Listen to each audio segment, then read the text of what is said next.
మన పాదం సరిగ్గా పడినా ప్రమాదం ఏ పక్కనో పొంచి ఉండొచ్చు. మన ప్రయాణం మనవాళ్ల కోసమే అయినా మజిలీ మధ్యలోనే మారిపోవచ్చు. మీ కుటుంబం కార్చే కన్నీళ్లు మీరు రారనే వేదన తీర్చవు, మీరు లేరనే లోటును పోడ్చవు. మాకు కలిగిన దుఃఖం మీకెవరికీ కలగకూడదనే ఈ విన్నపం. రోడ్డు ప్రయాణాల్లో జాగ్రత్త వహించండి. మీ ప్రయాణం తాలూకు గమ్యం మీ ఇల్లే కావాలి, వేరేది కాకూడదని ఆశిస్తున్నాము. Halo, balik lagi nih sama gue Steven tentunya di LS Project. Nah, kali ini gue akan mempersembahkan sebuah film dari India nih guys, yang berjudul Arvinda Sameta Vera Raghava.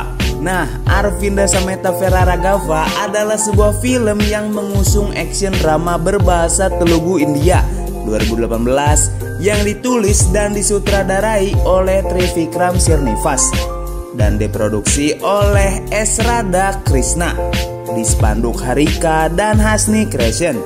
Film Arvinda Sameta Vera Raghava ini dirilis tahun 2018 nih guys. Nah, tanpa perlu berlama-lama, mari kita lanjut saja ke filmnya.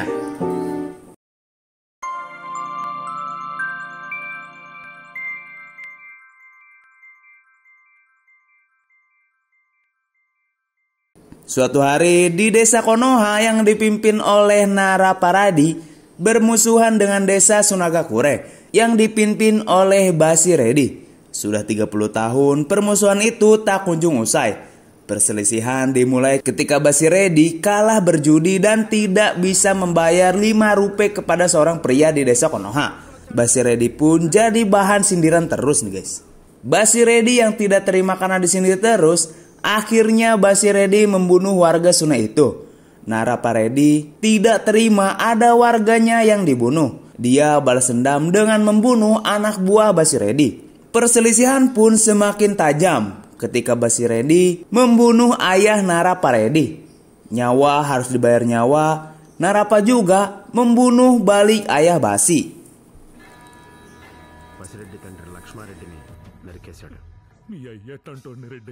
Perselisihan yang diawali dari perjudian itu kini menjadi permusuhan antar desa. Basi Reddy sendiri memiliki banyak uang dari bisnis pertambangan yang dilakukan dengan kekuatan uangnya. Kemudian dia memasuki dunia politik nih guys. Penjudi kampung itu mampu meraih kekuasaan selama 20 tahun terakhir. Tidak ada satu orang pun yang bisa mengalahkannya. Di wilayah itu, partai oposisi meminta Naraparedi untuk masuk ke politik juga, karena hanya dialah yang bisa melawan Basi di pemilihan mendatang. Hal itu membuat permusuhan Basi dan Nara semakin sengit nih guys. Anak Naraparedi yaitu Vera Raghava yang baru pulang dari London setelah 12 tahun menyelesaikan pendidikannya di sana. Narapi dan anak buahnya menyambut Vira dengan sukacita.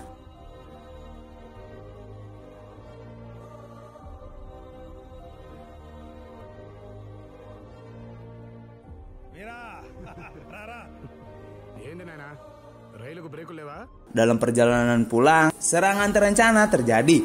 Basi Reddy ingin membunuh semua rombongan Narapa.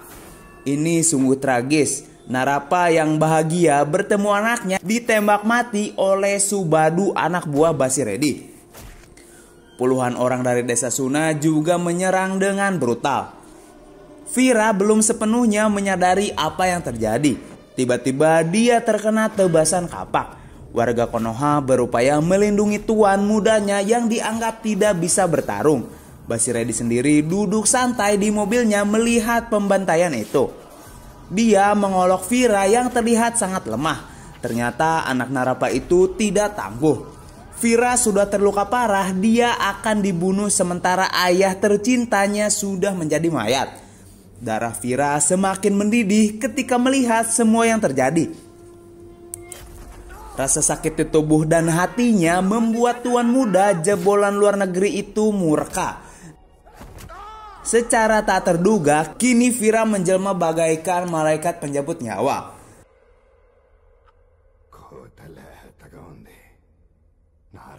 Subadu yang telah membunuh ayahnya ditebas begitu saja oleh Vira. Para anak buahnya kaget melihat Vira bisa bertarung dan ternyata begitu kuat. Satu persatu musuh di depan Vira dibantai dengan ganas. Tak ada rasa takut dalam diri Vira. Dia benar-benar seperti sedang kerasukan dewa judi nih guys. Maksudnya dewa kematian. Anak Basi Redi yaitu Balaredi yang melihat ayahnya tumbang ingin balas dendam. Tapi polisi datang menghentikan pertempuran mereka. Kini kedua desa berduka setelah pertempuran itu. Terutama Vira, dadanya terasa sesak melihat sang ayah yang sangat bahagia menyambut kepulangannya kini sudah terbujur kaku.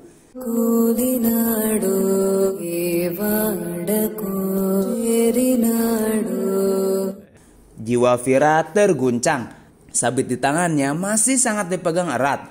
Perasaan Vira campur aduk. Apalagi isak tangis keluarga dan penduduk desa semakin membuat hatinya perih.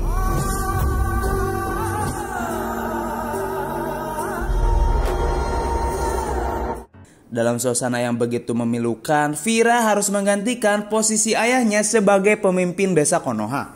Penanggung jawab politik desa Konoha, Sudrasan, juga mengharapkan Vira untuk ikut dalam pemilu untuk menggantikan ayahnya. Tapi Vira menolak tawaran itu. Darah Vira masih mendidih karena ayahnya dibunuh. Tapi neneknya meminta agar Vira tidak terlibat masalah lagi. Sudah cukup banyak nyawa melayang hanya karena balas dendam. Ketika itu datang seorang wanita yang sedang hamil bernama Nagamani. Datang menemui Vira. Dia adalah istri Sivaya yang saat ini masuk penjara karena terlibat peperangan antar desa itu. Vira berjanji bahwa suaminya akan segera dibebaskan. Anehnya Nagamani justru meminta agar suaminya tidak dibebaskan. Ia berkata saat ini penjara jauh lebih baik untuk suaminya. Mohon tuan muda jangan bebaskan suami saya.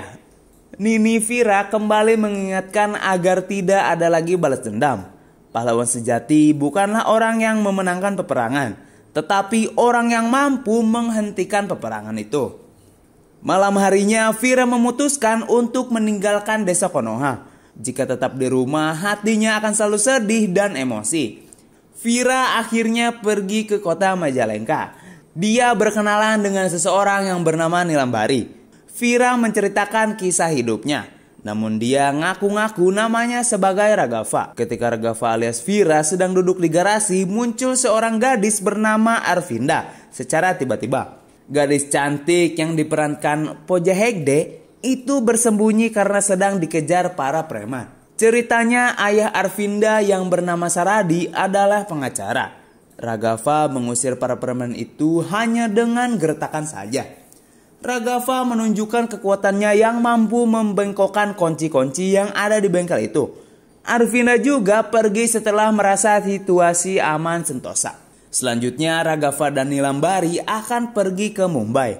Tapi dalam perjalanan Nilambari ditangkap polisi karena dianggap membawa senjata api. Padahal senjata itu milik Ragava. Untuk membebaskan Nilambari, Ragava mendatangi pengacara kriminal ternama. Dia adalah Saradi. Arvinda yang menyajikan kopi kapal api untuk ayahnya, dia sangat terkejut ketika melihat Ragava. Wow, kali ini ayah Arvinda mau membantu tanpa meminta biaya setelah Saradi mengetahui kekuatan Ragava. Namun syaratnya Ragava harus tinggal di rumahnya dan menjadi pelindung bagi keluarganya alias dijadikan bodyguard. Tentu saja Ragava setuju, apalagi sebenarnya dia sudah kepincut dengan kecantikan Arvinda sejak pandangan pertama. Sejak menjadi bodyguard, Ragava dan Arvinda menjadi semakin dekat nih guys. Ragava juga mulai merasa Arvinda sangat tepat untuknya. Apalagi Arvinda adalah mahasiswi yang sedang mempelajari tentang fiksionis di desa-desa. Ragava menyembunyikan identitas aslinya, bahwa dia bagian dari pelaku peperangan antar faksi. Ragava terlihat seperti pemuda yang tidak menyukai kekerasan. Kedekatan Ragava dengan Arvinda mampu membawa perubahan positif nih guys. Rasa sakit dan kemarahan Ragava setelah kematian ayahnya perlahan-lahan mulai menghilang. Kepergian Ragava dari desa Konoha membuat masyarakat kebingungan. Ragava dicari ke Majalengka. Ragava melihat anak buahnya berada di kota. Dia merasa sangat tidak nyaman dengan kehadiran anak buahnya. Mereka memohon agar Raghava kembali ke desa. Namun Raghava menolaknya. Raghava meninggalkan desa bukan karena takut. Semua itu dilakukan agar tidak ada lagi pertumpahan darah. Raghava kembali ke rumah Arvinda. Di suatu hari adik Arvinda bernama Pratik punya PR untuk menulis cerpen yang akan diterbitkan majalah sekolahnya. Raghava membantunya dengan menceritakan kisah hidupnya sendiri. Namun cerita yang dikisahkan pada zaman kerajaan dahulu kala. Mendengar cerita itu, Arvinda memiliki pandangan kalau tokoh dalam cerita seharusnya tidak hanya menyadarkan kelompoknya saja untuk berhenti berperang, tetapi musuh juga harus diberikan pengertian. Raghava tertegun dengan memikirkan Arvinda. Ternyata majalah sekolah yang menerbitkan cerita Raghava terbawa seseorang ke rumah Basiredi. Hingga dilihat oleh Basiredi yang masih terbaring sakit. Dan ternyata Basiredi masih hidup walaupun telah digorok lehernya oleh Raghava alias Vira. Dia hanya terluka dan pita suaranya rusak. Basiredi menyadari cerita itu adalah tentangnya. Dia menyuruh anaknya Bala untuk membawa orang-orang terbaik untuk membunuh Vira alias Raghava. Pencarian dimulai dari siapa penulis cerita di sekolah itu. Ketika Raghava janjian bertemu dengan Arvinda, dia melihat beberapa orang musuhnya dari desa Sunagakure. Raghava berpikir tujuan mereka datang ke sana adalah untuk mencari Pratik karena cerita yang sudah ditulisnya. Perkiraan Raghava tidak meleset. Pratik akan diculik oleh mereka. Namun dengan mudah Raghava melumpuhkan anak buah Basiredi. Padahal mereka adalah orang-orang pilihan. Jika mau, Raghava juga bisa membunuh mereka semua.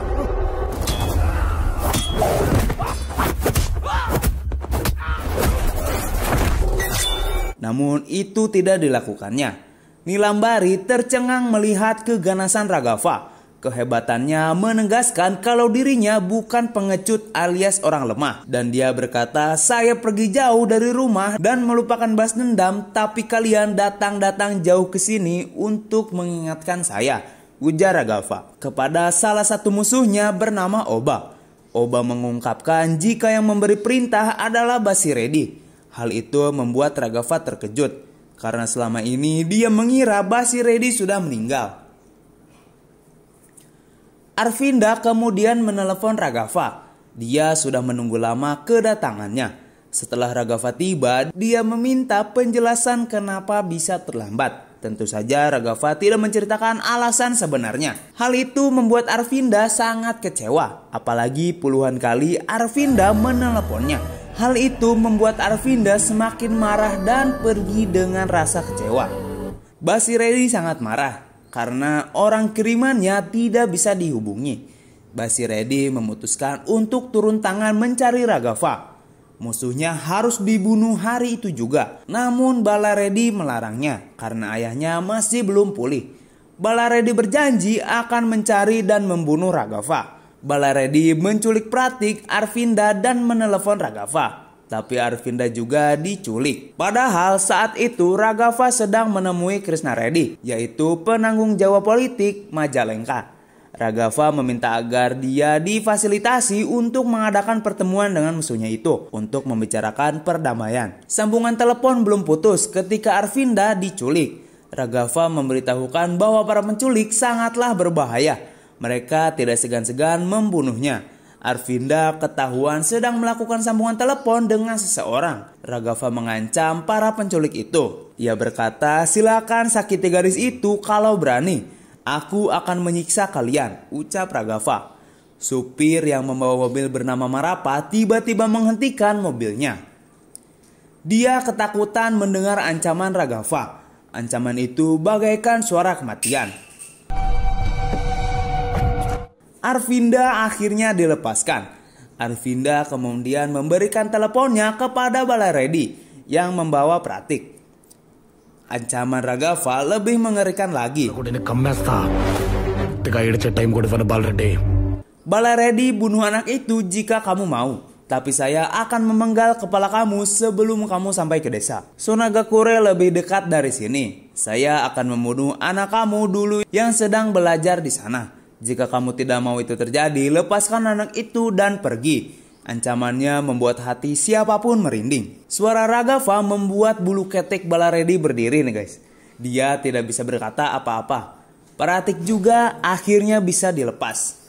Penanggung jawab politik Majalengka, Krishna Reddy, melihat ada peluang untuk mendamaikan Desa Konoha dan Sunagakure. Mediasi perdana akan segera dilakukan. Setibanya di rumah, Arvinda bersama Raghafa dan Pratik, Raghafa diminta pergi karena ayah Arvinda merasa keberadaan Raghafa justru membawa bahaya bagi anak-anaknya. Sebelum pergi, Raghafa mengungkapkan isi hatinya kepada Arvinda. Namun tidak direspon karena masih ngambek nih guys. Apalagi Raghafa tidak mau menceritakan apa yang sebenarnya terjadi. Keesokannya Arvinda pergi ke tempat Nilambari mencari Raghafa. Tapi Raghafa sudah tidak ada. Dari Nilambari, Arvinda mengetahui siapa sebenarnya Raghafa. Dia adalah tokoh penting yang merupakan bagian dari Foksionis. Mereka kemudian pergi ke tempat asal Raghafa. Apalagi perang antar faksi adalah masalah yang dipelajari Arvinda selama ini di kampusnya. Dari cerita warga, Arvinda benar-benar memahami apa yang dialami Vira Raghafa Reddy. Mulai dari bagaimana awalnya pertumpahan darah terjadi hingga Raghafa alias Vira menghilang dari desanya dan pergi ke Majalengka. Di tempat lain, pertemuan perdamaian antara Raghafa dengan Balareddy sedang terjadi. Tapi Balareddy belum mau berdamai begitu aja. Tujuannya datang untuk membunuh Raghafa karena telah menggorok leher ayahnya. Namun situasi yang terjadi justru terbalik. Raghafa dengan sangat mudah melumpuhkan Balareddy nih guys. Anak buahnya juga disikat habis. Vira Raghafa benar-benar menunjukkan kekuatan pria sejatinya. Raghafa bisa saja membunuh Balareddy yang sudah tidak berdaya. Tapi yang diinginkan Raghafa adalah perdamaian. Bahkan Raghafa meminta maaf atas apa yang terjadi 30 tahun terakhir. Untuk mendapatkan kedamaian, Raghafa siap melakukan apapun. Jabatan politik yang diperebutkan akan diserahkan. Baik itu posisi MLA maupun menteri. Tapi jika perdamaian ini ditolak, saya akan membunuh kalian semua, ancam Raghafa.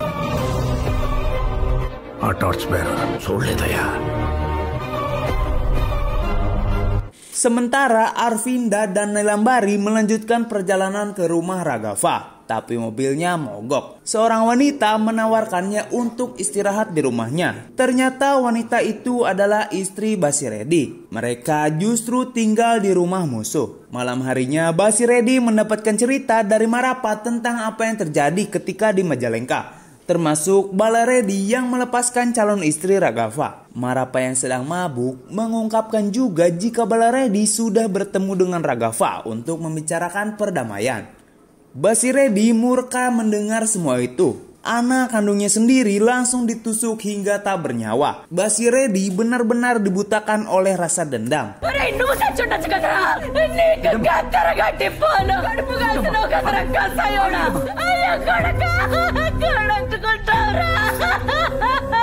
Istrinya menangis melihat anaknya dibunuh oleh ayahnya sendiri.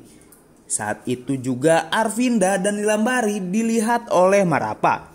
Keduanya langsung ditawan. Basireddy yang marah menyebarkan berita bahwa yang membunuh anaknya adalah Vira Raghafa. Penduduk desa Sunagakure terprovokasi. Mereka ramai-ramai menyerang dan membakar desa Konoha. Perdamaian yang diupayakan Raghafa sia-sia.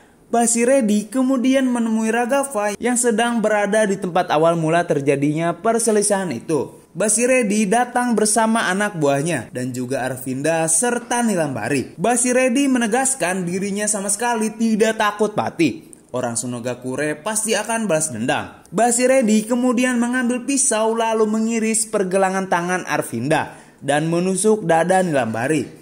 Jika ingin menyelamatkan mereka, bunuhlah kami terlebih dahulu, tantangnya.